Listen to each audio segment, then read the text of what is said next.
Ano yan? Yung ano, lagay ng plato. Hala, surprise. Ano mo na? Surprise ba yan? Yes, surprise. Ay. Pwede ba yan dyan sa lababo natin? Hindi. Dapat nagmukhang aesthetic yan. Talos-talos. Lalo na ngayon. Malalim ang sugot mo. Gusto ko maging ano. Mag-give ka ng 2 linggo. Mag-honeymoon kayo ng mahal mo. Pasapul mo na. Gusto ko maging team kahoy, team puti. Sobrang nagulat nga ako dahil binigyan ako ng anak ko ng lagayan ng plato na ganito. Ito pa naman yung pinapangarap ko talagang mabili, kaya naman tuwang-tuwa ako nung makita ko. At sabi nga ay sa akin na daw, hindi ko talaga akalain na bibili siya ng ganito at ibibigay sa akin. Kaya naman sa sobrang excited ko nga, kahit gabing-gabi na aba ina-symbol ko pa rin. Bahala na kahit abutin ako ng magdamag, basta mabuo ko lang to, charis. At inumpisahan ko na nga yan tingnan isa-isa yung bawat part niya kung kumpleto ba, pero kumpleto naman nga. At tiningnan ko na rin nga yung manual niya, pero hindi nga ako masyadong excited dun sa manual. Excited nga ako dito sa mga parte na to, kaya itong talagang inuna ko tignan. Ayan, tignan nyo naman, iniisa-isa ko talaga yan tignan at sobrang saya ko nga dyan. O diba first time ko makabili ng ganito at magkaroon ng ganito, at bigay pa nga ito ng anak ko, hindi naman pala ako ang bumili, charis. Hindi ko nga alam kung alam ba ng anak ko, unahulaan niya lang talaga na gustong gusto ko talaga magkaroon ng ganito. At yung kulay, akmang-akma pa talaga sa gusto kong kulay. Puti talaga yung gusto kong kulay na ganito.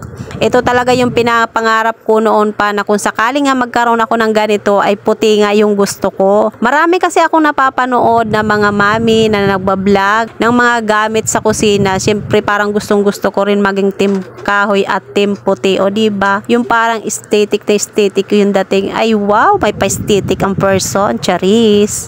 Matapos ko nga titigan ng matagal yung manual, eto, inumpisahan ko na nga buuhin, pero medyo nahihirapan nga ako dyan dahil wala nga akong kasama, mag-isa lang ako.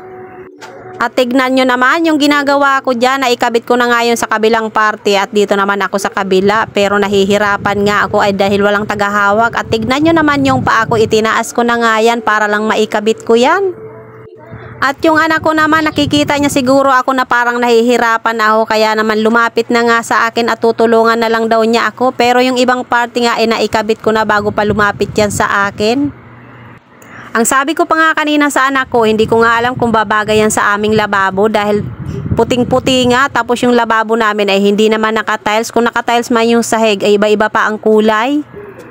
Kung mapapansin nyo nga yung mukha ko ay halatang halata na talagang ang saya-saya ko na nagkaroon ako ng ganito. Pero halatang halata din na first time ko lang magbubuo ng ganito, kaya naman hindi ko pa alam kung anong uunahing ilagay. Tinuturuan po nga ako ng anak ko dyan, kaya nagtatalo pa kami dyan, palit-palit pa nga yung nilalagay ko. Sabi nga ng anak ko, eto daw yung mauuna, yung pangsarado, ayan. Bago daw yung pinakabubong niya. O di ba may pabubong ano bahay, charis. Pero sa totoo lang talaga, inabot na kami ng 1 o'clock na madaling araw dyan. Hindi pa nga namin natatapos buuhin yan. At ang sabi ko nga dito sa anak ko ay matulog na siya dahil meron pa nga siyang pasok. Pero hindi niya talaga ako iniwan hanggang sa matapos to. Diba? Napaka-supportive naman itong aking bunso. At nang matapos na nga namin i-assemble to, ay pinabuhat ko na nga dito sa anak ko. Sabi ko ilagay niya na doon sa lababo para makita namin kung bagay ba. Oh, slowly but surely. Oh wow, pak! Ang taas, ba't ang taas? Hindi kasya? Hindi kasya? Urong pa, itabi pa. Yan sirain na. Ay, hindi may sagad. Yung kawali nandun eh. Talaga. Ang taas naman ang lababo natin. Ito kasi yung bintana. Oh,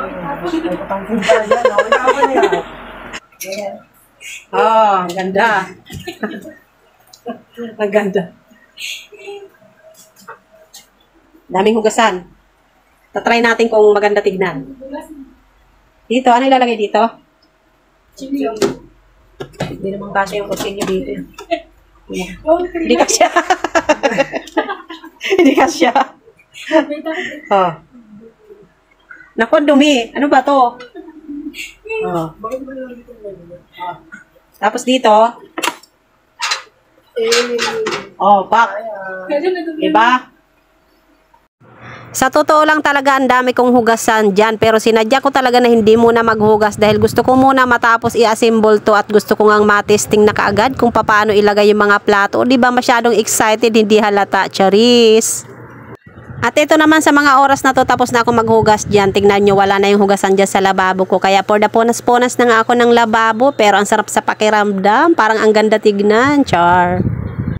At meron pa mga akong pabukas-sara habang nakangiti ay sana balang araw maging team kahoy at team puti rin ako. Wala namang imposible basta mangarap lang, charis.